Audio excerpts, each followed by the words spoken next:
जिससे प्रेम करो ना, उससे धन की चाह नहीं होती है। जिससे प्रेम करो ना, उससे गाड़ी और बंगले की चाह नहीं होती है।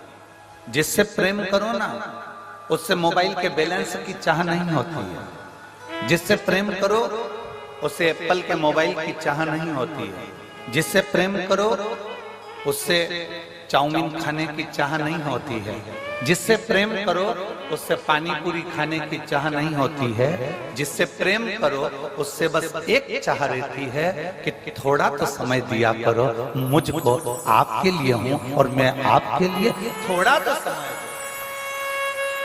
जिससे प्रेम होता है बस समय की चाह करती है। पत्नी पति से कह देती, क्या ये फालतू का लफड़ा लगा कर रखा है, दिन भर दिल्ली जाना, नोएडा जाना, यहाँ जाना, वहां जाना, वहां जाना।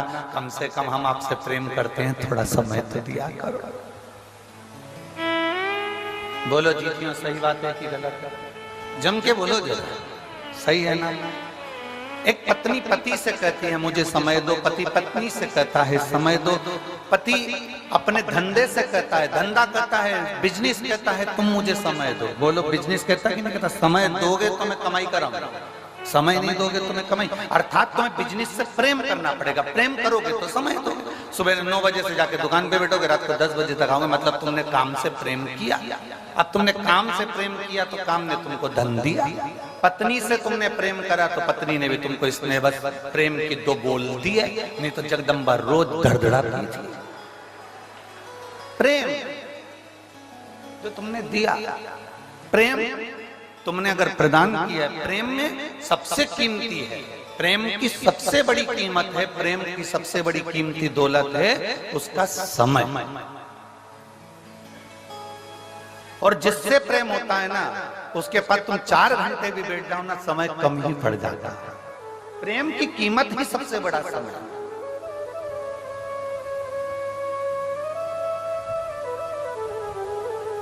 अब गुरु को क्या चाहिए? चांदी के खड़ा ला कर दो, गुरु कभी कहता है? जम के बोलो जरा। गुरु कभी कहेगा कि मुझे गाड़ी ला कर दो, गुरु कभी कहेगा कि मुझे बंगला बना कर दो, गुरु कभी कहेगा कि तुम मुझे ये ला कर दो। गुरु केवल एक बात कहता है कि मैं हूं, तब तक थोड़ा समय दे दिया कर। समय देगा तो एक दिन वो समय तुझे भी कुछ ना कुछ जरूर देकर जाएगा ही। गुरु को क्या चाहिए? समय। पत्नी को क्या चाहिए? समय। पति को क्या चाहिए? समय। व्यापारी को क्या चाहिए? समय। क्योंकि जिससे हम प्रेम करें उससे हमें समय की अनुकूलता, समय प्रबलता में चाहिए।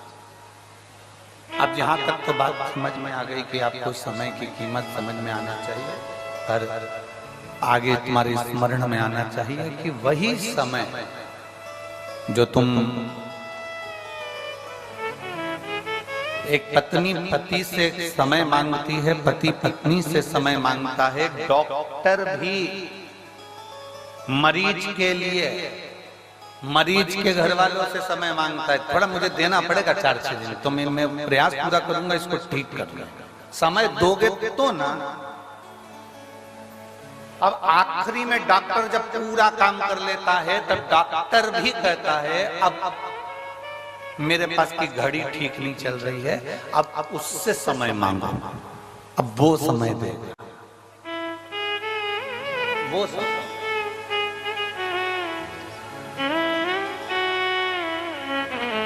और अब उससे प्रार्थना करी, उससे निवेदन करा, उससे विनती करी, उससे चाकरी करी। सिरसा में कथा चल रही थी तारा बाबा की कुटिया में, तो ये 2 घंटे पहले तो कथा में आ गया था और 3 घंटे की कथा सुनी, और 3 घंटे की कथा में भी 2-4 आधा घंटा तो इसने यूं ही निकाल दिया घूमने फिरने में। तो इसका आधा घंटा तो काट दो और बाकी का जितना समय बचा है, एक काम करो, इसने शिव की कथा में समय दिया, गुरु की सेवा में समय दिया, परमात्मा की सेवा में समय दिया, शिव पुराण में समय दिया, इसलिए इसकी अंत घड़ी में भी इसका समय बढ़ा दिया जाए, इसको समय दिया। फिर वो कल वाली बात आ गई, अंत समय प्रभु आना पड़ेगा, वचन दिया तो निभाना पड़ेगा।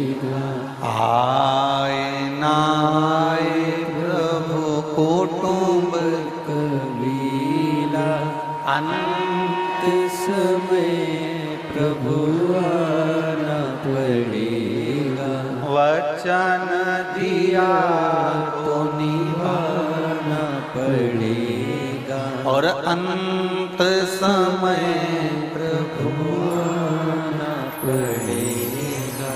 तुमने समय दिया तो सामने वाले ने समय